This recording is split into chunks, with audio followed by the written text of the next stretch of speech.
What's going on, everyone? My name is Nicholas Merton here at DataDash, and today is May 17th of 2018. Well, folks, it's time for a daily update here on the DataDash channel, and today we have a few key things to discuss here on the daily update. First and foremost, as always, we'll be spending some time looking at market valuations as well as doing some technical analysis on the market leaders. But outside of this as well, we have a few key things to discuss. The big one having to do with what was causing FUD in the market just a few days ago, and that is some new updates in regards to the UpBit raid. So we've got some positive news coming from a financial auditing firm in regards to UpBit, as well as some continued rumors and speculation going on with the topic. So we'll discuss that later on in the video. And along with that as well, we're going to have some good laughs with a piece done by the SEC calling out all the fraudulent and scammy activity in the ICO space. So we'll talk about that later on and how it could be the biggest ICO up and coming. We'll talk about it later. All right, guys, without further ado, let's go ahead and dive in right to the daily update. So as we take a look across the board in the market, guys, there's been a general non-trend right now.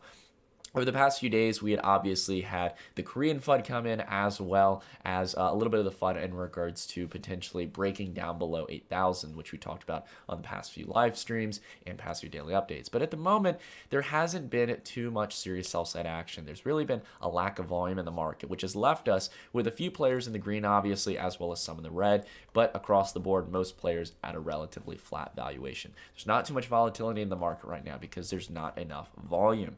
So as we go ahead to take a look here at market capitalization, as we take it down to the 1 month here, we can see that we've relatively held back where we were back on the 12th with all the Korean FUD. There hasn't been much movement in the market. And because of that, I'm not panicking, I'm not worrying right now, but I am hoping that we're going to hopefully over the next day or two hold here and possibly start signaling some signs that we want to return back above $400 billion and then get back up to the previous highs we were seeing around $470 billion, which would mean right now there's a lot of opportunity in the market if that's the case. But we're going to have to focus in on Bitcoin. That's the main key here, obviously, guys, because a question that we need to ask ourselves is whether or not Bitcoin's going to hold above 8,000 and then get above 9,000, or if it's going to close below it, because that is going to tell a very, very different story over the next few weeks. So as we go here, again, I'm getting better, guys, with the market dominance. I know my webcam usually gets in the way, so give me a shout and a thumbs up for that in the comments down below. But anyways, I want to spend some time to talk about market dominance because we know on this channel, this has been a very, very helpful indicator for us. Whether it be coincidence or not, we have used market dominance to call the peak back in December, as well as many future trends in regards to whether to focus on altcoins or take more safe measures such as Bitcoin. And in the case of altcoin dominance in this case, we obviously understand that over the past few days, other coins have started to lose a little bit of dominance in markets, as we've seen Bitcoin and altcoins correcting at an even faster pace. And we've also continued to see Ethereum rising and Bitcoin starting to curve up a little bit. Well, as we go here down to the 1 year to get a little bit more of a clear picture, I really want to focus in on the fact of where I think we can start to determine an if-then scenario. There's really two right now, and that is either we are going to continue to see Bitcoin decline below 8,000, and that is also if Bitcoin goes above 9,000. If Bitcoin goes above 9,000, it's alt season. We're going to continue the rally, and we're hopefully going to get some more liquidity in the market and more interest and price. And along with that as well, the other side goes down if we don't get enough volume coming in, enough buy-side action, and Bitcoin collapses below 8,000. We can see that in dominance pretty well. If Bitcoin dominance gets back up above 38%, which is where we originally peaked over here, if we start to curve back up, I think that's going to signal the momentum that Bitcoin is going to see more sell-side action, and because of that, also going to drop at a faster rate, meaning Bitcoin dominance will gain. But I think this, as of now, is just a temporary common pullback. We've seen this before in the market. As we take a look at the overall history of market dominance, we could see this in the early part of 2017. It's going to take a second to load here.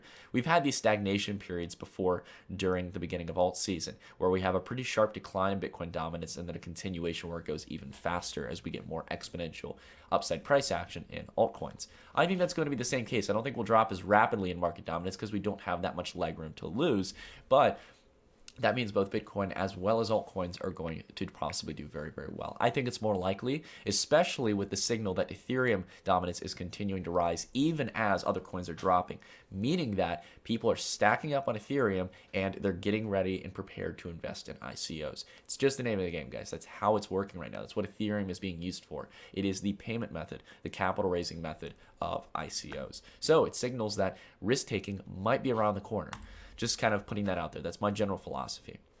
All right, so as we go ahead and take a look at Bitcoin here, I want to spend some time to focus on the fact, as I take off my drawing here for a second, not only are we currently holding still on the 50-day moving average and above that key level at 8,000, but the major thing I'm going to be looking for over the next few hours is to see if we break above this wedge, which is forming on the hourly, or if we break below it. That's really what I'm looking for right here, guys. We'll have to see if that's the case, if we can get Bitcoin above here or below, but I'm waiting patiently. Again, right now we're in what I like to call the twilight zone. It's in a pretty neutral accumulation phase where we're going sideways, and we're going to have to ask whether or not we can break up above 9,000. That is what's going to signal, in my opinion, that we're in the altcoin cycle, we're ready to move higher, and we're ready to get some more volume in the market, more buying coming into this market, more excitement. Right now, volume is just not there yet. If we take a look at the weekly, we can see ever since the decline, volume has been depleting. We've been talking a little bit about this on the live stream. Once we get a break, it'd be really wonderful if, for example, we were able to get above 9,000 and by doing so have enough volume to where we break this trend and really start to test towards higher levels of volume in the market and buy side action. That might have to be coming through some news. We have to possibly maybe hear some positive news with the SEC and a Bitcoin ETF, or some more positive news coming out of the blockchain week that we're currently having in New York City, some other positive developments for Bitcoin. But at the moment, there's just not too much we can look forward to outside of that ETF news. I think that's going to be the selling point of this year. And if we get it, I can expect that we will not only break 9,000 within the single first day that it is announced, but it would be going towards much higher levels, guys, because that is a massive set of news for Bitcoin if the SEC were to approve that. So as of now, though, we'll have to watch. I would say watch for that wedge. Keep an eye on that on the hourly and see what happens. And if we break up above, we might have an opportunity to possibly retest back here to 9,000, hopefully having matching volume with it. All right, let's go ahead here and take a look at Ethereum, guys. Ethereum, the consensus has not changed on Ethereum, guys. Ethereum is trucking along. There's risk-taking in the ICO space. Trust me on that if you want to kind of take my opinion for it. Take it with a grain of salt as always. Again, it's just my opinion. But I think that Ethereum is going to continue rocking up to 10 million to 12 million Satoshis. I'm still set on that for right now. I think it's actually a good hedge in regards to Bitcoin continuing to deplete. I think it's a decent position because so far it's been maintaining its uptrend. Again, though, that's just my opinion. We'll have to see if it can continue maintaining it. But I like the volume that's coming in. Nothing too crazy, nothing too on the low end, pretty neutral levels of volume for Ethereum and a nice steady uptrend. Nothing exponential or crazy. So going on here, let's go ahead and take a look here at Ripple. Again, Ripple still trying to get above 85,000 Satoshis right now. I'm still keeping an eye on this, but until we actually get the momentum to close above 85,000, I'm not going to make a serious trade on this because this isn't a trade where I'm expecting to make a lot. It's going through a range of around 90,000 Satoshis and 100,000 Satoshis. Excuse me. So because of that, I'm waiting for this to really get a close above the 50-day, which it seems like it's tangling with right now. So we'll have to see if it can do something. But the momentum just isn't there yet because altcoins aren't really moving right now comparative to Bitcoin, outside of Ethereum and a few other select players. Alrighty, so going on here, taking a look at a few more. Bitcoin Cash continuing to go down. Again, guys, we talked about this on the live stream last night. I think this is coming down not only to 14 million Satoshis, a good little depletion from current valuations, but along with that as well, the 200-day and 50-day are coming up and rushing to look as if they're going to provide some support. We'll have to see if they can do it. Let's go ahead here, take a look at EOS BTC. EOS finally getting a little bit of a rebound in price over the past few hours. As we take a look here on the hourly, this is definitely looking like we finally got some positive volume coming in, but it's not something we haven't seen before on these kind of drops. The question is whether or not this is going to sustain itself on something like the 50-hour and possibly get an opportunity as it depletes to get on top of the 200-hour and continue climbing. But for now, we still haven't gotten to our buy zone yet. We might not get it all the way there, so we have to keep that in mind. Sometimes you got to be a little less greedy than the others, but I still believe that there's a good chance, with the 50-day still being at a pretty decent distance from price, that we could see a few more days of decline. Again, we've seen some rebounds and then continuation of decline. We might have another rebound and a continuation of decline, especially if we don't see Bitcoin rallying above 9,000. The risk-taking probably won't come in for EOS just yet. All right, let's go ahead and talk a little bit about Litecoin. Litecoin, again, still holding in there, guys. This is going to make a move here in the next few days, I can tell you. I'm looking at the price right now. I'm looking at what's happening between the 50-day and the 200-day, and as they close, this is either going to be a make-or-break moment for Litecoin. So let's keep an eye on it. If we get a pop-up above the 50-day, might be an opportunity. If it goes below the 200-day, I think this is going to a million sats. So that's my current position with Litecoin. Let's go ahead and take a look at a few more players here. ADA BTC holding nicely on that 50-day moving average, double bottoming over the past few days here around this price range at 2,900 sats. So I'm going to be keeping an eye on possibly making an addition to this. As you all know, I'm long-term on ADA, but during these corrective periods where I feel like the project might even outperform what it's done so far, I definitely think that if you find protocols at nice discounts that you like, you can consider possibly picking up positions. I know I'm definitely going to be adding one here around here at 3,000 sats. Again, key support level of, or key resistance level in the past, and as we all know, resistance tends to become new support. That solidifies a lot of price strength confirmation there, with the moving averages lining up as well. The stars are aligning in regards to the TA here. So very, very good in regards to that. Let's go ahead and take a look at a few more here. Icon. I want to take a look at the current price action. Icon itself not maintaining momentum. We want to see where it's going to start curving up. We might have to come down and retest again at this level to get a triple bottom, as well as lining up on the 50-day at a big even level of 4,000 sats. So I'm going to remain patient on any additions to Icon in this case. Going on here, we got to talk a little bit about nulls, because many people have been mentioning nulls in the comments and in the chats. I know on the Facebook group and in Telegram and Discord, people have been really keeping an eye on nulls. And what's nice about nulls is that it's going through exactly what we need it to go through. You had the cup and the price, and now we're getting the handle. The question is, when does that handle stop? I think it's going to stop around here at 4,500 sats, and there's a reason for that. You've got a previous resistance level there, and the 50-day that's coming to line up with it as well. So in this case, if we get a nice steady handle that comes down and solidifies support around 4,500 sats, this could be a big mover, guys. Again, I think people have been underestimating nulls for quite some time. I don't have a massive position in nulls, but enough to where if this were to multiply over and over, it would be definitely a good position.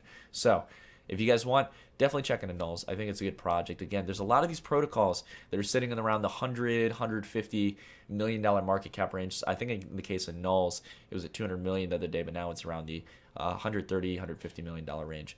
And if you take a look across the board, take a look at players like POA, BTC, same exact case. Oops, sorry. I swear. I gotta get here on Binance. If we go here on Binance, we can see that this is dipped below the 50-day and looks like it's going to possibly retest down to 6,000 sats.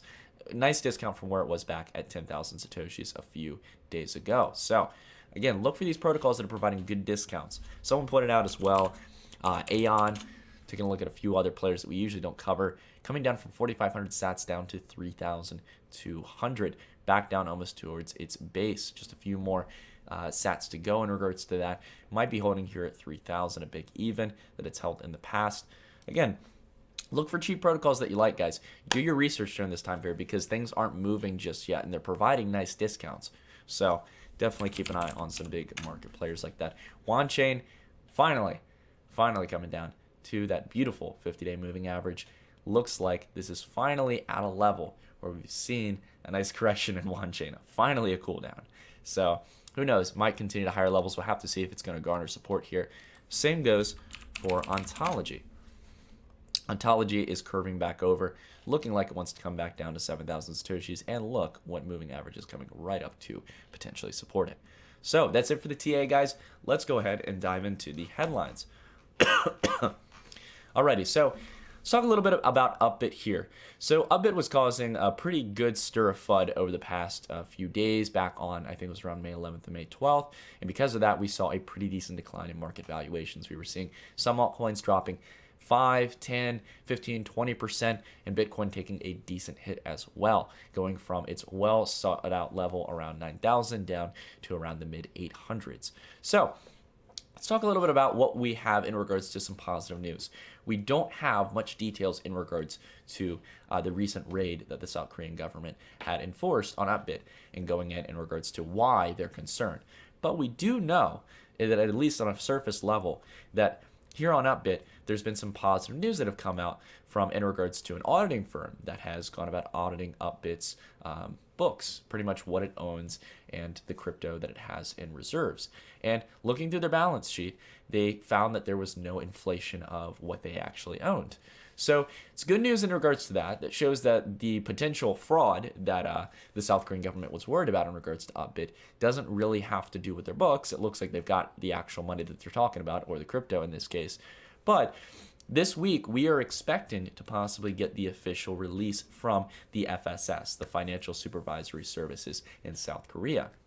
So in this case, we'll have to give it a little bit of time. We'll have to see if they found anything in regards to suspicious activity. And I think if there was any, it was probably towards individual accounts, guys. Again, I put out a tweet.